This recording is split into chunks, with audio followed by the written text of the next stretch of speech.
ಹೇಳಿ ಏನು ಮಾಡಿದರು, ನಾಮಕರಣಗೊಂಡರು. ಹೀಗೆ ಮೈಸೂರು ರಾಜ್ಯ ಆಯಿತು. ಮೈಸೂರು ರಾಜ್ಯ ಆದ ನಂತರ ಏನಾಯ್ತು ಅಂತ ಹೇಳಿದ್ರೆ, ಅಲ್ಲಿ ಇಲ್ಲ ಮೈಸೂರು ರಾಜ್ಯ ಅಂದರೆ ಕೇವಲ ಒಂದೇ ಜಿಲ್ಲೆಗೆ ಒಂದೇ ಪ್ರಾಂತ್ಯಕ್ಕೆ ಸಂಬಂಧಪಡುತ್ತೆ, ಅದು ಬೇಡ ಅಂತ ಹೇಳಿ ಅಲ್ಲಿ ಏನಾಯ್ತು ಅಂತ ಹೇಳಿದ್ರೆ, ಆ ಒಂದು ಸಂದರ್ಭದಲ್ಲಿ ಇದು ಕರ್ನಾಟಕ ಕೇವಲ ಮೈಸೂರಿಗೆ ಅಷ್ಟೇ ಅಲ್ಲ, ಇದು ಕರ್ನಾಟಕ ಅಂತ ಹೇಳಿದ್ರೆ ಕಪ್ಪು ಮಣ್ಣಿನ ನಾಡು, ಕರುನಾಟ್ ಅಂತ ಹೇಳಿ ಕರೀತಾರೆ. ಹಾಗಾಗಿ ಅದು ಎಲ್ಲಿ ಉಲ್ಲೇಖ ಆಗಿದೆ, ಶಿಲಪ್ಪಾಧಿಕಾರಂ ತಮಿಳಿನ ಶಿಲಪ್ಪಾಧಿಕಾರಂ ಕೃತಿಯಲ್ಲಿ ಉಲ್ಲೇಖ ಆಗಿದೆ ಅಂತ. ಇದು ಕಪ್ಪು ಮಣ್ಣಿನ ನಾಡು ಕರುನಾಟ್ ಅಂತ ಹೇಳಿ ಉಲ್ಲೇಖ ಆಗಿದೆ. ಹಾಗಾಗಿ ಏನು ಮಾಡೋಣ ಅಂತ ಹೇಳಿದರೆ, ಇದನ್ನು ಕರ್ನಾಟಕ ಅಂತ ಹೇಳಿ ಬದಲಾಯಿಸೋಣ ಅಂತ ಹೇಳಿ ತೀರ್ಮಾನ ಆಯಿತು.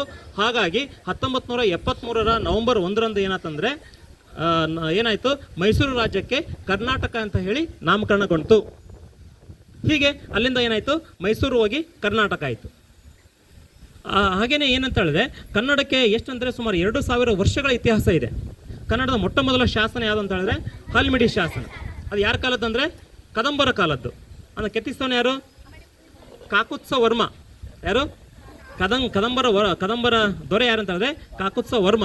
ಹಾಗೆ ಕನ್ನಡದ ಮೊಟ್ಟ ಮೊದಲ ಮನೆತನ ಯಾರು, ಕದಂಬರು. ಕನ್ನಡದ ಮೊಟ್ಟ ಮೊದಲ ದೊರೆ ಮಯೂರ ವರ್ಮ. ಹೀಗೆ ಅಲ್ಲಿಂದ ಶುರುವಾದಂಥ ಇತಿಹಾಸ ಏನಾಯಿತು, ತುಂಬನೇ ದೀರ್ಘ ಇಲ್ಲಿವರೆಗೂ ಸಹ ಏನಾಗಿದೆ, ಇವತ್ತು ಏನಾಗಿದೆ, ಕನ್ನಡ ಬೆಳೀತಾನೆ ಇದೆ. ಅಷ್ಟು ಏನಿದೆ, ಕನ್ನಡ ಚಂದ ಇದೆ. ಏನು ದಾರಾಬೇಂದ್ರವನ್ನು ಕೇಳಿದ್ರಂತೆ, ಏನಂತ ಹೇಳಿ, ಏನು ನೀವು ಕನ್ನಡದಲ್ಲಿ ಎಷ್ಟು ಚಂದ ಪದ್ಯ ಬರೀತೆ ಅಂತ ಕೇಳಿದಕ್ಕೆ ದಾರಾಬೇಂದ್ರ ಹೇಳಿದಂತೆ, ಇಲ್ಲೋ ತಮ್ಮ ಕನ್ನಡ ಪದ್ಯ ಬರಲಿಕ್ಕೆ ಕನ್ನಡ ಚಂದ ಆಯಿತು ಅಂದ್ರಂತೆ. ಯಾರು, ದಾರಾಬೇಂದ್ರೆ ಅವರು. ಹೀಗೆ ಅವ್ರನ್ನ ಏನು ಕರಿತೀವಿ ನಾವು, ವರಕವಿ ಅಂತ ಕರಿತೀವಿ. ವರಕವಿ ಅಂದರೆ ಅವರ ಮೂಲ ಹುಟ್ಟು ಏನಂದರೆ ಮಹಾರಾಷ್ಟ್ರ. ಅವ್ರು ಎಲ್ಲಿ ಬಂದರು, ಕನ್ನಡಕ್ಕೆ ಬಂದು ಕನ್ನಡದಲ್ಲಿ ಏನು ಮಾಡಿದೆ ಅಂತ ಹೇಳಿದ್ರೆ ಜ್ಞಾನಪೀಠ ಪ್ರಶಸ್ತಿ ತೆಗೆದುಕೊಂಡಂಥ ಮಹಾನ್ ಕವಿ ಏನು, ದಾರಾಬೇಂದ್ರೆ ಅವರು. ಹೇಳಿದೇನು ಹೇಳಿದ್ರು, ಪದ್ಯ ಬರಲಿಕ್ಕೆ ಯಾ ಚಂದ ಐತಿ, ಕನ್ನಡ ಚಂದ ಐತೋ ತಮ್ಮ ಅಂದ್ರಂತೆ. ಹೀಗೆ ಧಾರವಾಡದಲ್ಲೇ ಇದ್ದು ಹೀಗೆ ಕನ್ನಡಕ್ಕೆ ಅಂಥ ಜ್ಞಾನಪೀಠ ಪ್ರಶಸ್ತಿಯನ್ನು ಮತ್ತು ಬೆಳೆಸಂಥ ಮಹಾನ್ ಕವಿ ಅವರೊಬ್ಬರೇ ಅಲ್ಲ, ಎಲ್ಲ ಕುವೆಂಪು ಇರ್ಬೋದು, ವಿಕ್ರ ಗೋಕಾಕ್ ಇರ್ಬೋದು, ಹಾಗೆ ಯುವ ಅನಂತಮೂರ್ತಿ, ಚಂದ್ರಶೇಖರ್ ಕಂಬಾರ್, ಹೀಗೆ ಎಲ್ಲ ಜ್ಞಾನಪೀಠ ಪ್ರಶಸ್ತಿ ಜೊತೆಗೆ ಏನಂತ ಹೇಳಿದ್ರೆ, ಅದನ್ನು ನೀವು ಬರಿತಾ ಹೋಗ್ರಿ, ತುಂಬ ರೂಢಿ ಆಗ್ತಾ ಹೋಗುತ್ತೆ ಅಂತ. ಅಷ್ಟು ಚೆಂದ ಇದೆ ಯಾವುದು, ಕನ್ನಡ. ಇವತ್ತು ನಾವು ನಾನು ನಿಂತ್ಕೊಂಡಿದ್ದೀನಿ, ನಾನು ಭಾಷಣ ಮಾತಾಡ್ತಾ ಇದ್ದೀನಿ, ನಾವೆಲ್ಲ ಕೂತ್ಕೊಂಡಿದ್ದೀವಿ ಅಂತ ಹೇಳಿದ್ರೆ ಅದು ಕನ್ನಡ ಅಂತ ಹೇಳಿದ್ರೆ ಕನ್ನಡ ಏನಾಗಬೇಕು. ಹಾಗಾಗಿ ನಾವು ಏನು ಅಲ್ಲಿ ಏನು ನಡೀತದೆ ಅಂತ ಹೇಳಿದ್ರೆ ಸರಿಗನ್ನಡಂ ಗೆಲ್ಗೆ ಅಂತೆ. ಏನು ಸರಿಗನ್ನಡಂ, ಅದು ಸಿರಿಗನ್ನಡ ಓಕೆನಾ, ಸಮಸ್ಯೆ. ಈಗೇನು ನಡಿಬೇಕಂದ್ರೆ ಸರಿಗನ್ನಡಂ ಅಂದರೆ ಸರಿಯಾಗಿ ಬರೀರಿ, ಸರಿಗನ್ನಡಂ ಗೆಲ್ಗೆ ಅಂತ ಹೇಳಿ. ಹೀಗೆ ಸರಿಗನ್ನಡವನ್ನು ನಾವು ಸರಿಯಾದ ಕನ್ನಡವನ್ನು ಕಲೀಲಿಕ್ಕೆ, ಮಾತಾಡಲಿಕ್ಕೆ, ಬರೀಲಿಕ್ಕೆ ಬರ್ತಾ ಹೋದರೆ ನಾವು ಕಲ್ತಕ್ಕೂ ಸಾರ್ಥಕ.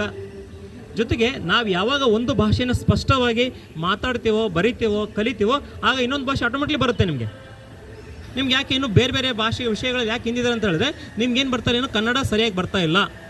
ನೀವು ಕನ್ನಡ ಸರಿಯಾಗಿ ಕಲಿಬೇಕು, ಒತ್ತಕ್ಷರ ಕಲಿಬೇಕು, ಇಳಿ ಕಲಿಬೇಕು, ಮತ್ತು ಕೊಂಬು, ದೀರ್ಘ, ಗುಡ್ಸಿನ ದೀರ್ಘ, ಹೀಗೆ ಅದನ್ನೆಲ್ಲ ನೀವು ಅಷ್ಟು ಅಚ್ಚುಕಟ್ಟಾಗಿ ಕಲಿತಾ ಹೋದರೆ ಅದು ಆಟೋಮೆಟಿಕ್ ಏನಾಗುತ್ತೆ, ಲರ್ನ್ ಕಲಿತಾ ಹೋಗ್ತೀನಿ. ಹೀಗೆ ಏನಂತ ಹೇಳಿದ್ರೆ ಆ ಕನ್ನಡ ಏನಾಗಿದೆ, ಅಂತಹ ಮೇರು ಭಾಷೆ. ಆಕೆ ಹೇಳಿದ್ದು ಎಷ್ಟು ಅದ್ಭುತವಾಗಿ ಹೇಳಿದ್ದೆ ಅಂತ ಹೇಳಿದ್ರೆ, ಈ ಕನ್ನಡ ಏನಂತ ಹೇಳಿದ್ರೆ ಇದು ಏನಾಗಲಿ, ತನು ಕನ್ನಡ, ಮನ ಕನ್ನಡ, ನುಡಿ ಕನ್ನಡ, ನಡೆ ಕನ್ನಡ ಎಲ್ಲವೂ ಏನಾಗಿರಲಿ ನಮ್ಮ ಎಲ್ಲ. ಹಾಗಾಗಿ ಎಲ್ಲ ಹರಿಯುವಂಥ ನದಿಗಳೆಲ್ಲವೂ ಪಾವನ ತೀರ್ಥ ಯಾವುದು, ಕನ್ನಡ, ಅದು ಕರ್ನಾಟಕದಲ್ಲಿ. ಹಾಗೆ ಜೊತೆಗೆ ಏನಂತ ಹೇಳಿದ್ರೆ ಈ ಕರ್ನಾಟಕ ಇಡೀ ದೇಶಕ್ಕೆ ಸೇಫೆಸ್ಟ್ ರಾಜ್ಯ. ಅಷ್ಟು ಏನಂತ ಹೇಳಿದ್ರೆ ಎಲ್ಲ ರೀತಿಯ ಸೌಲಭ್ಯ, ಹಾಗೆಯೇ ಆ ನದಿ, ಹಾಗೆಯೇ ಪ್ರಕೃತಿ, ಮರ, ಸೌಂದರ್ಯ, ಎಲ್ಲ ರೀತಿಯ ವಾತಾವರಣವನ್ನು ಹೊಂದಿರುವಂಥ ಅದ್ಭುತವಾದಂಥ ರಾಜ್ಯ ಯಾವುದು, ಕರ್ನಾಟಕ.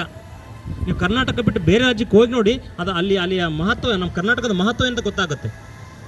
ಹೀಗೆ ಏನಂತ ಹೇಳಿದ್ರೆ ಅಂತಹ ಸುಮಾರು 2000ಗಳಿಗಿಂತ ಹೆಚ್ಚು ಏನಂತ ಹೇಳಿದ್ರೆ ಇತಿಹಾಸ ಹೊಂದಿರುವಂತಹ ಕನ್ನಡ ರಾಜ್ಯೋತ್ಸವ ಇಂದು ನಮ್ಮ ಶಾಲೆಯಲ್ಲಿ ಅದ್ಧೂರಿಯಾಗಿ ನೆರವೇರಿದೆ.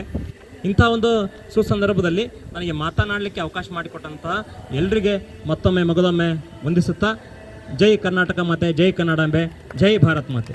ಧನ್ಯವಾದ.